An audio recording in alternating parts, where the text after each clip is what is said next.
नमस्कार। अनुवाद अध्ययन एवं प्रशिक्षण विद्यापीठ इग्नू की तरफ से मैं देवशंकर नवीन अपने विद्यापीठ परिवार और इग्नू परिवार की तरफ से आप सबका हार्दिक अभिनंदन करता हूं। इस कार्यक्रम की शुरुआत से पहले मैं आप सबको तीन छोटी छोटी पेंटिंग सुनाना चाहता हूं। एक पेंटिंग है जूते। जूते वहीं थे, उनमें पैर नहीं थे। बीच बीच में उनमें फफूंद लग जाता था क्योंकि कोई पहनता नहीं था। निरुपयोग से वे कुछ सख्त भी पड़ गए थे। उनके तलों में धूल या कीचड़ नहीं लगा था। उन्हें कोई हटाता नहीं था क्योंकि वे दिवंगत पिता के थे। फिर एक दिन वो बिला गए। शायद अंधेरे में मौका पाकर वे खुद ही अंत की ओर चले गए। दूसरी पेंटिंग है चाहत और हिम्मत के बीच थोड़ा सा शर्मनाक फासला था, बल्कि एक लिजलिजी सी दरार जिसमें वह लड़की गप से बिला गई। अब सवाल यह है कि चीख का क्या हुआ? क्या होना था? वह सदियों पहले आदमी की थी जिसे अपमानित होने पर चीखने की फुर्सत थी। तीसरी पेंटिंग है छोटी सी,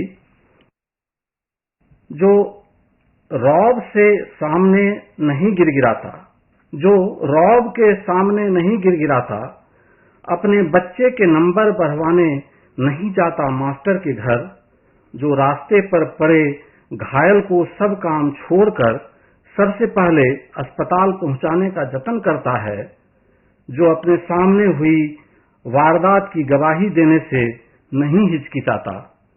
अगर बच सका तो वही बचेगा हम सब में थोड़ा सा आदमी।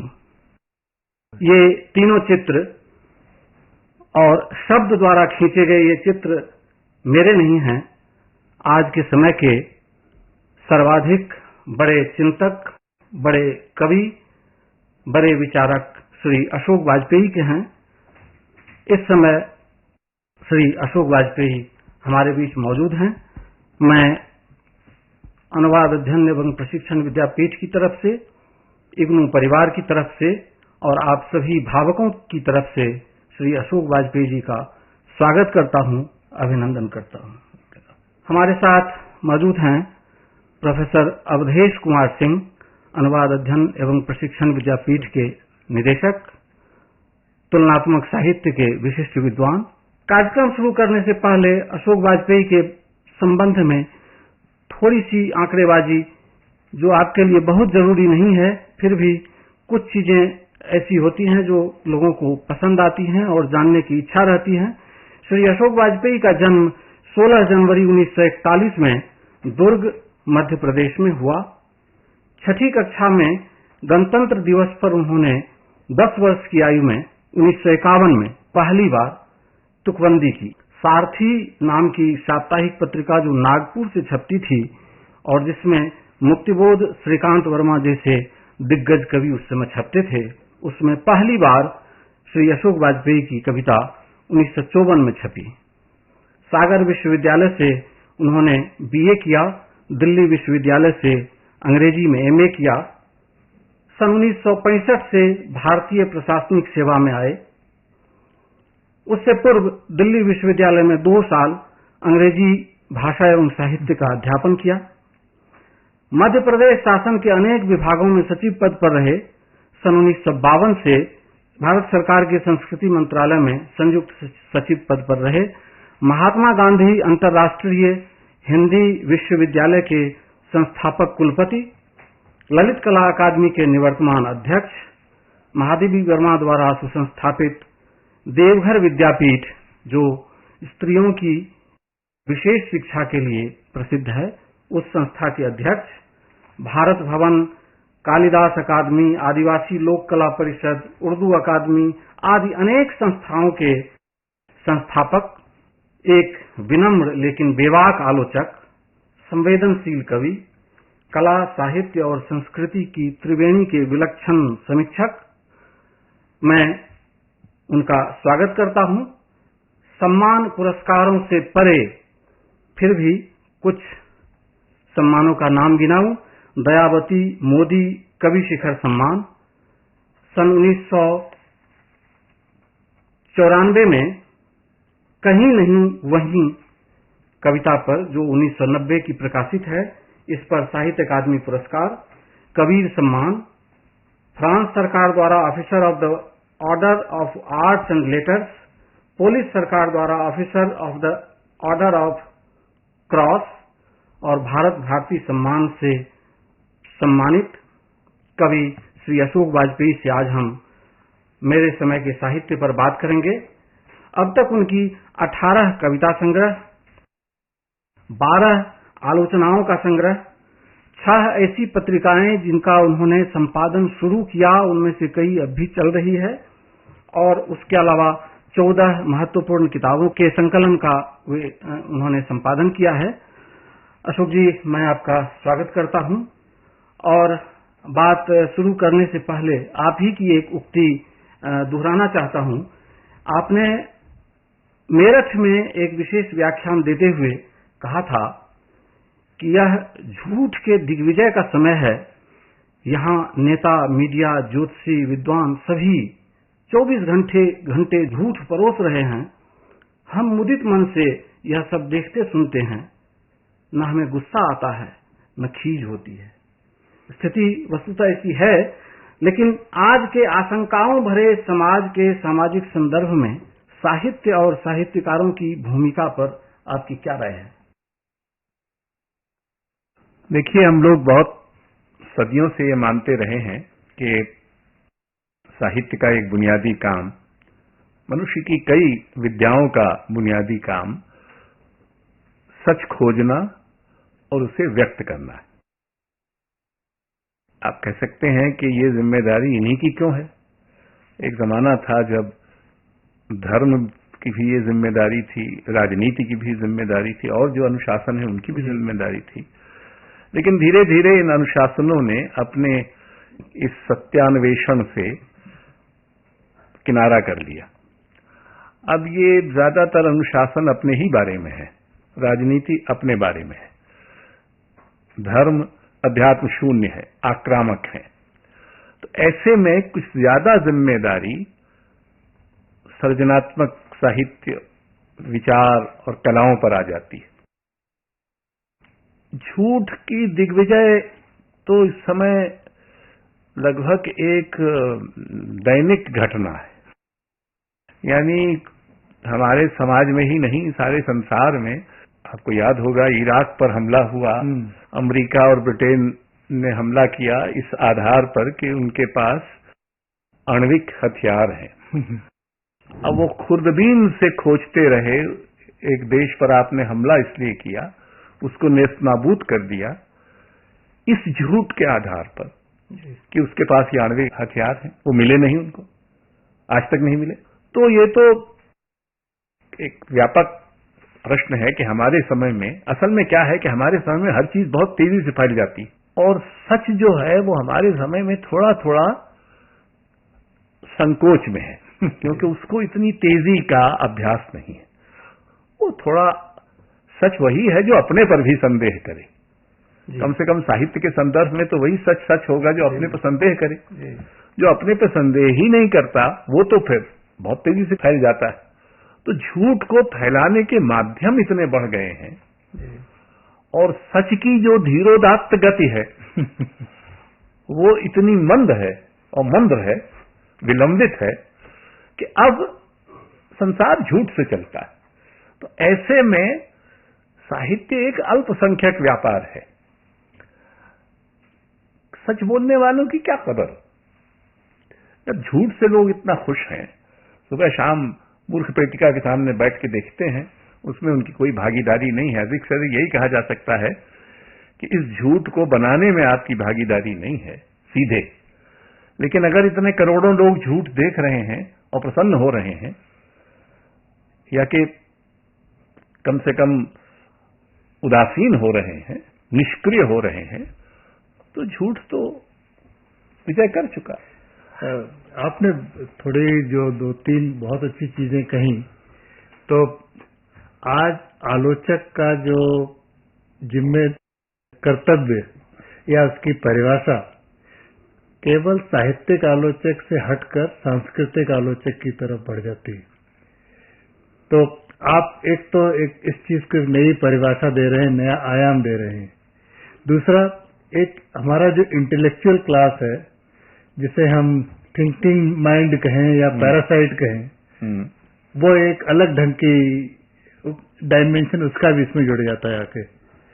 तीसरी चीज जो है वो कि आलोचना झूठ बोलने से किसी को नहीं रोक सकती, लेकिन आलोचना का कर्तव्य ये भी है कि वो झूठ को सच की तरह स्थापित न होने दे। तो जो आप एक नई विभावना रख रहे हैं कल्चरल क्रिटिक की, वो उसकी शायद कहीं न कहीं आपके मन में एक दर्द है कि वो अपना आलोचक अपनी भूमिका निभा नहीं रहा है। तो इस बारे में कुछ आप अगर देखिए, मेरा ख्याल तो हिंदी में साहित्यिक आलोचना की 2 बड़ी सीमाएं रही हैं। शुरू तो हमारे जो बड़े आलोचक थे, चाहे वो आचार्य रामचंद्र शुक्ल हों, जाहिर प्रसाद द्विवेदी हों, नंदलाल वाजपेयी हों, मुक्तिबोध, अज्ञे, ये सब सभ्यता समीक्षक थे। इन्होंने, रामविलास शर्मा, ये सब सभ्यता समीक्षक थे। इन्होंने सिर्फ अपने को साहित्य तक सीमित नहीं रखा, इन्होंने सभ्यता समीक्षा भी की, जो कि आलोचक का, और ऐसी भाषा में जिसमें वैचारिक साहित्य की ऐसी दरिद्रता है, ये आलोचक का एक अनिवार्य कर्तव्य हो जाता है। एक बात। दूसरी बात, आखिर आपको चिंता आलोचक को ये तो करनी ही पड़ेगी कि साहित्य में जो हो रहा है और साहित्य से जो बाहर बहुत बड़ी दुनिया है, बहुत बड़ा जीवन है, उसमें जो हो रहा है, उनके बीच संबंध खोजे, या उनके बीच जो विसंबंध है, विसंगति है, विसंवाद है, उसको भी सामने लाए। जी। ऐसा करते हुए उसको इन प्रश्नों से जूझना ही पड़ेगा कि हमारे समय में आखिर झूठ क्यों तेजी से फैलता है, लोगों की दिलचस्पी खबर में क्यों है, विचार में क्यों नहीं है। लोग अपने घरों को चीजों का गोदाम क्यों बनाए दे रहे हैं, वहां किसी चीज के लिए जगह नहीं बची। मतलब मध्यवर्गीय जो परिवार हैं, वो तो भयानक रूप से गोदाम बने हुए हैं। तो ये अगर हो रहा है, तो इस सब में आप साहित्य की, कविता की, किसी विचार की जगह का, सदियों से हम ये मानते रहे हैं कि दुनिया विचारों से बदलती, और अब हमसे ये कहा जा रहा है, लगभग कहा जा रहा है कि नहीं, दुनिया चीजों से बदलती। तो इन सब बातों पर आलोचना अगर विचार नहीं करेगी, साहित्य अगर विचार नहीं करेगा, तो कौन करेगा।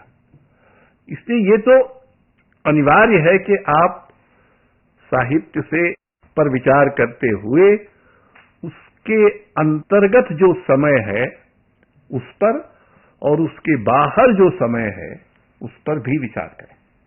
तो मैं यही कर रहा हूं, मैं कोई खास नई उद्भावना इत्यादि नहीं कर रहा हूं। नहीं, वो आपने बहुत अच्छी चीज ये बताई कि एक जो नई भूमिका है, और शायद आर्नल्ड जैसे लोग थे, वो कविता को भी जीवन की आलोचना ही मानते थे। तो शायद जो कहीं न कहीं एकांगिता आ जाती है, तो हिंदी में कम से कम हम लोगों के लिए अच्छी चीज ये है कि आप वो कल्चरल क्रिटिसिज्म या सिविलाइजेशनल क्रिटिसिज्म दोनों की तरफ आपका आग्रह है, तो वो शायद बढ़े, उस पर भी थोड़ी नए ढंग से सोचने की जरूरत है। देखिए, मेरा एक आग्रह और भी रहा है, जो एक तरह का एक अकेले आदमी का लगभग विफल होने को अभिशप्त आग्रह है। वो आग्रह ये है कि सृजनात्मकता के दूसरे रूप भी हमारे समाज में हैं, और आलोचना को उन पर भी ध्यान देना चाहिए।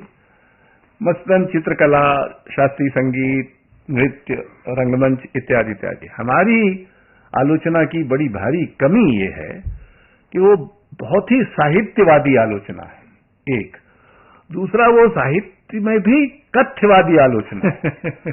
वो रूप, शिल्प इत्यादि पर विचार ही नहीं करती। ऐसे हमने औजार ही विकसित नहीं किए, या जो भी थे उनको भोथरा कर दिया कि हम किसी कविता के, और या तो फिर जो अकादमिक ढंग से कि ये भाव पक्ष, ये कला पक्ष एक अलग अलग करके उनको बता दिया। तो जो साहित्य एक स्तर पर, श्रीमत सीनी ने ओविड वगैरह को का उदाहरण देते हुए कहा कि the job of literature is both to delight and instruct. तो ये जो डिलाइट है, हमारे यहां भी आखिर आनंद की करते में, जो साहित्य में मजा ही ना ले सके, आनंद जिसको ना आए, और जो इंस्ट्रक्ट भी करे, यानी उसका एक मॉरल विजन, जो नैतिक उसका की दृष्टि है, उसमें कुछ उसके भूगोल का विस्तार करे कुछ। और अच्छा साहित्य वो चाहे किसी भी भाषा में लिखा जाए, ये करता रहा है, और ये कोई नई बात नहीं है। लेकिन अभी क्या हुआ है कि कई लोग मुझसे कई बार ये पूछते हैं कि आपने इधर की कविता पर लिखना क्यों बंद कर दिया। तो अब मैं उनको सीधा ये जवाब दूं कि इधर की ज्यादातर कविता मुझे पसंद नहीं आती। जो मुझे पसंद नहीं आती उस पर मैं क्यों लिखूं? अभी मुझे पसंद आनी चाहिए ना, उसी पर मैं लिखूंगा, काहे को खामोखा लिखूं। और अगर पसंद नहीं आती तो खामोखा उसकी निंदा ही करूंगा, तो क्या फायदा।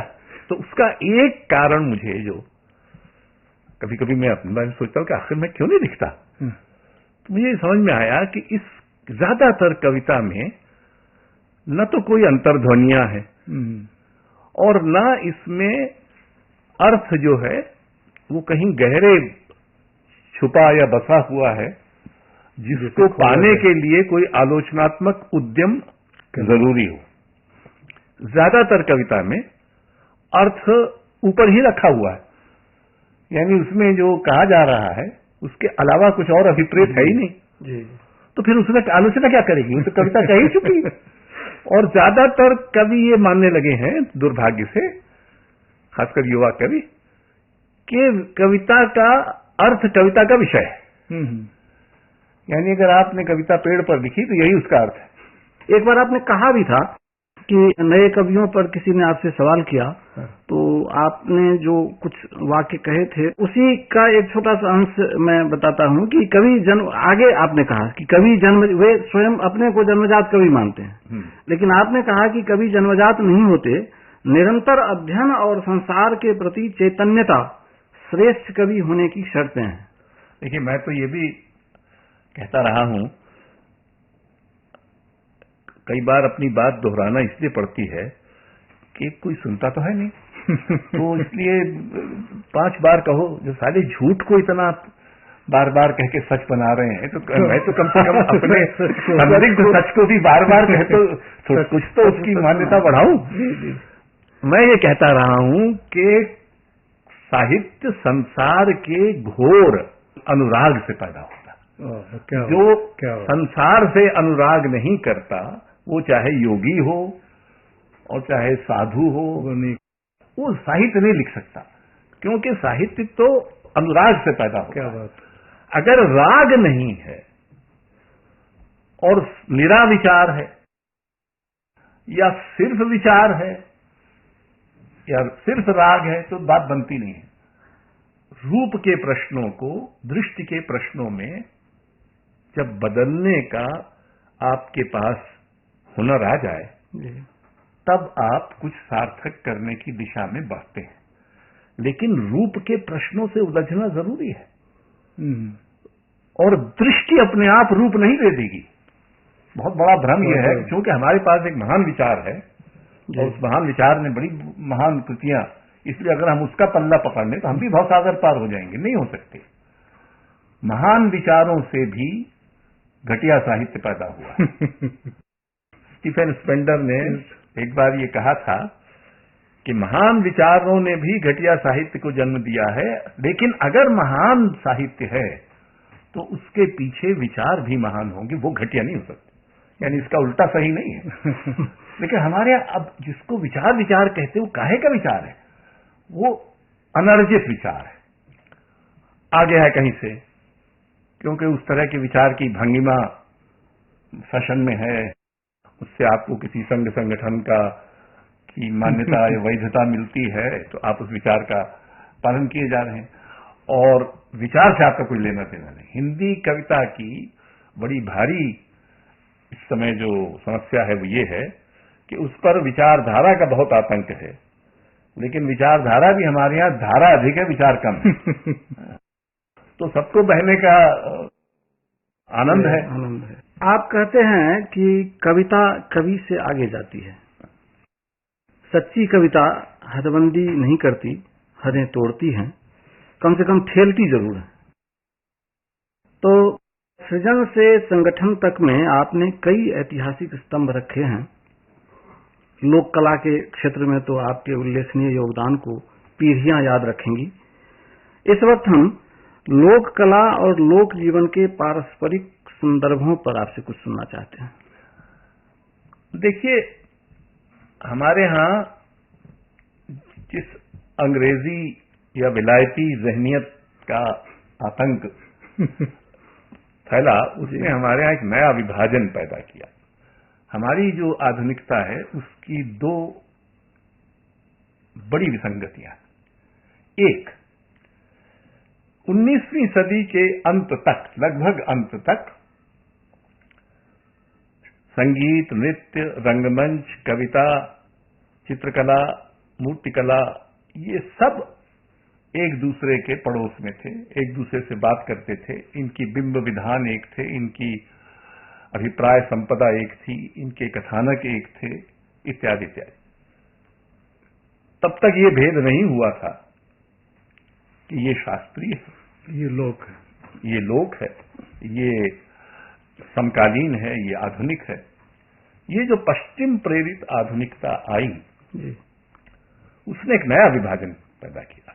तो संगीत, नृत्य शास्त्रीय हो गए और साहित्य, रंगमंच और ललित कलाएं ये आधुनिक हो गई।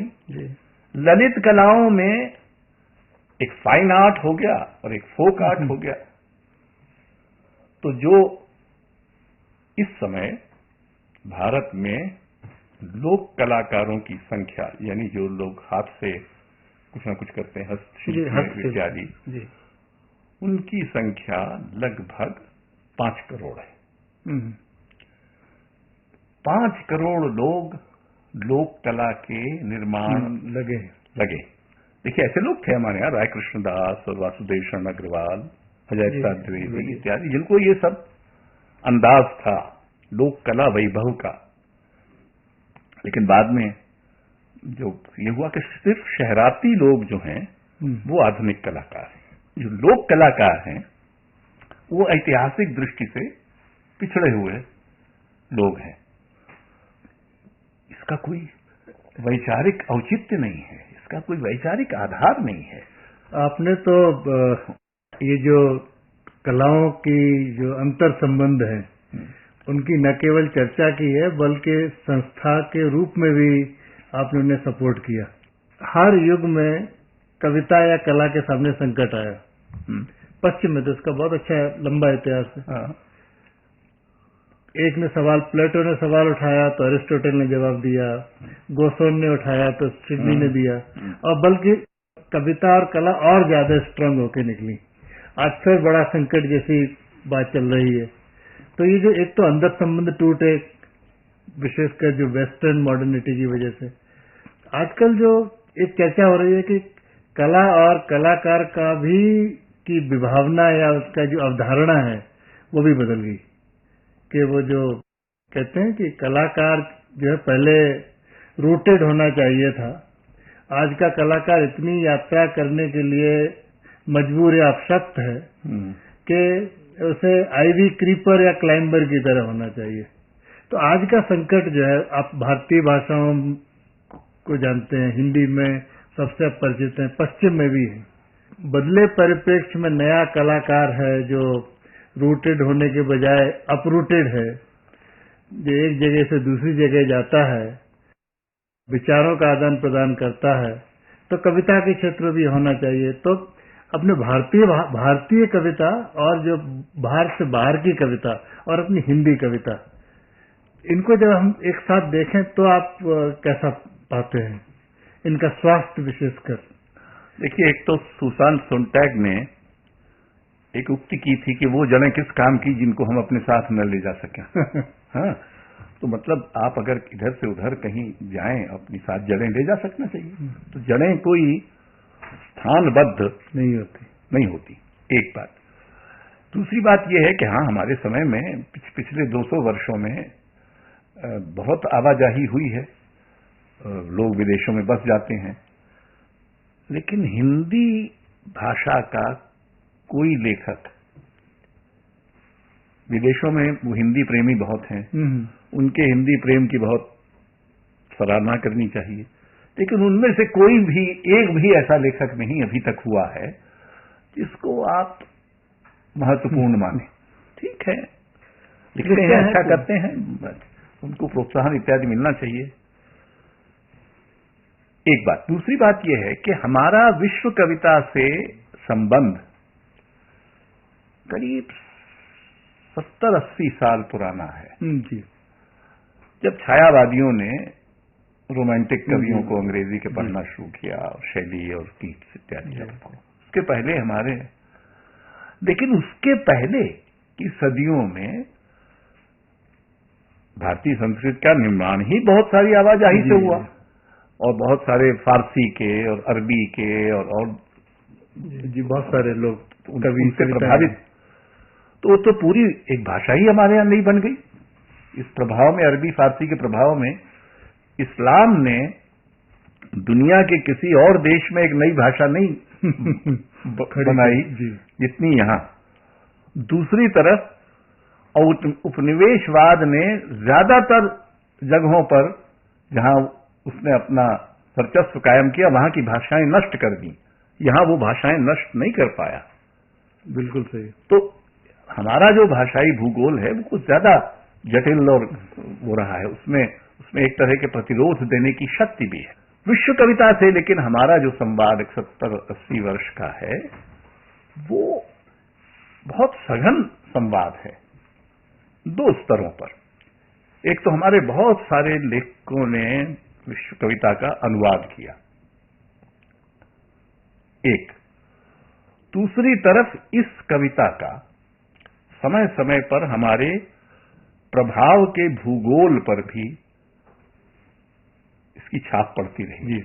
एक जमाने में हम अफ्रीकी कविता से बहुत प्रभावित हुए, एक जमाना था जब हम अंग्रेजी कविता से प्रभावित थे, लेकिन बाद में फिर यूरोपीय कविता, फिर जिसको मध्य यूरोप कहा जाता है, उसकी कविता जब आई तो उसमें लगा कि एक नई संभावना इसमें, तो स्वयं हमारे प्रभाव के भूगोल। तीसरी बात, यद्यपि हम कविता, आज की कविता की अधिकतर निंदा ही करते रहते हैं, लेकिन मेरे हिसाब से पिछले 50 वर्षों में हिंदी में जो कविता लिखी गई है वो विश्व कविता के समकक्ष रखे जाने के सर्वथा योग्य है।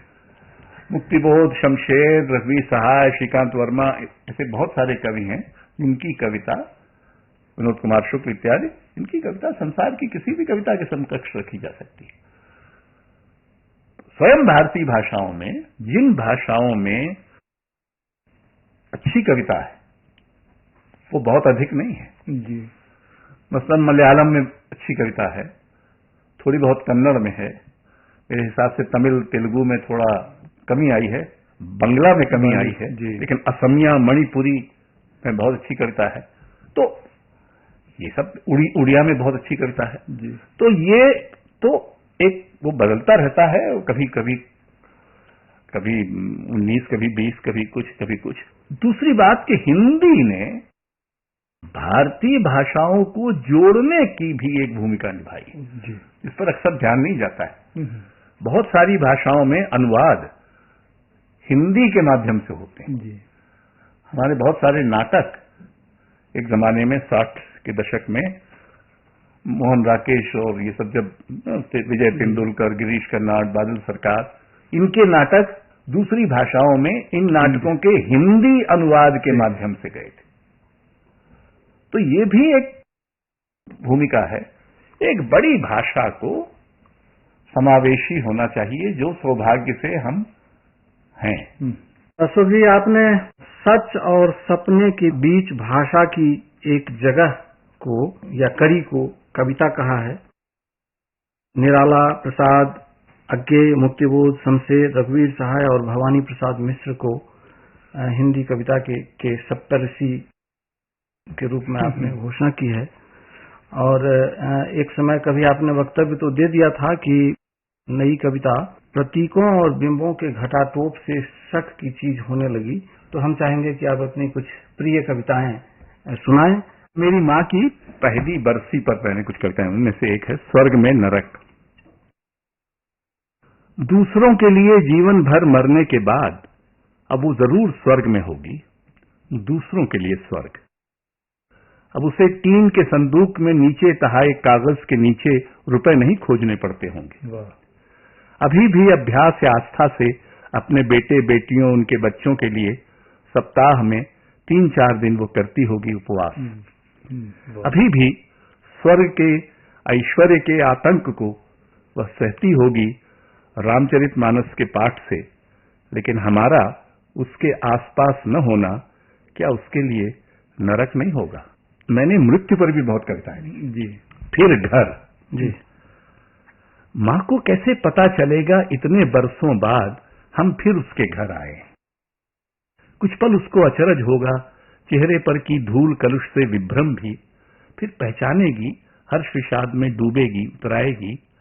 नहीं होगा उसका घर विष्णुपदी के पास या कि हरिचंदन और पारिजात की देवत छाया में, वहां भी ले रखी होगी उसने किराए से रहने की जगह, वैसे ही भरे पूरे मोहल्ले और उसके शोरगुल में। फिर पिता आएंगे शाम को घूमकर और हमेशा की तरह बिना कुछ बोले हमें देखेंगे और मेज पर लगा रात का खाना खाएंगे और खखूरेंगे अलमारी में कोई मीठी चीज। हम थक कर सो जाएंगे। अगले दिन जाएंगे तो ऐसे जैसे कि यहीं बरसों से रहते हों। हम एक घर छोड़कर दूसरे घर जाएंगे, ऐसे जैसे कि वही घर हो। क्या बात। जितनी दुनिया उन्हें मिली होती है उससे बहुत बड़ी बढ़ा चढ़ाई दुनिया का दावा करते हैं। हम तो छोटी दुनिया छोटी सी दुनिया। यही जो छोटी सी दुनिया हमें मिली है, सच है, सुंदर है और असह्य भी। यही संभाले नहीं संभलती, यही भरी है इतने हर्ष से, यही द्रवित है इतने विषाद से। अपने बगल में टुकुर टुकुर ताकती गिलहरी से कहा फूल ने, एक बुढ़िया अपनी गुदड़ी से निकालकर एक तोता खाया फल अपनी नातिन को देते हुए यही बोली। छोटी सी है तितलियों और मधुमक्खियों की दुनिया, छोटी है दुनिया तोतों और बगलों की, आम और अमरूद की, इमलियों और बेरों की। बड़ा सपना देखती, बड़ी सच्चाई को संक्षिप्त करती, सूरज और चांद को, नक्षत्रों और अंतरिक्ष को हथेली पर अक्षत की तरह पवित्र रखती। यही जो छोटी सी दुनिया हमें मिली है, सच है, सुंदर है। अशोक जी, हम ऐसे समय में जी रहे हैं जहां काम की बातें खत्म नहीं होती, खत्म करनी पड़ती है। आप हमारे इस कार्यक्रम में आए और हम सबको, हमारे सभी सहकर्मियों को, हमारे सभी छात्र छात्राओं को और हमारे श्रोताओं को इतनी अच्छी बातों से रूबरू कराया। मैं अपने अनुवाद अध्ययन एवं प्रशिक्षण विद्यापीठ की तरफ से और पूरे इग्नू परिवार की तरफ से आपका आभार प्रकट करता हूं।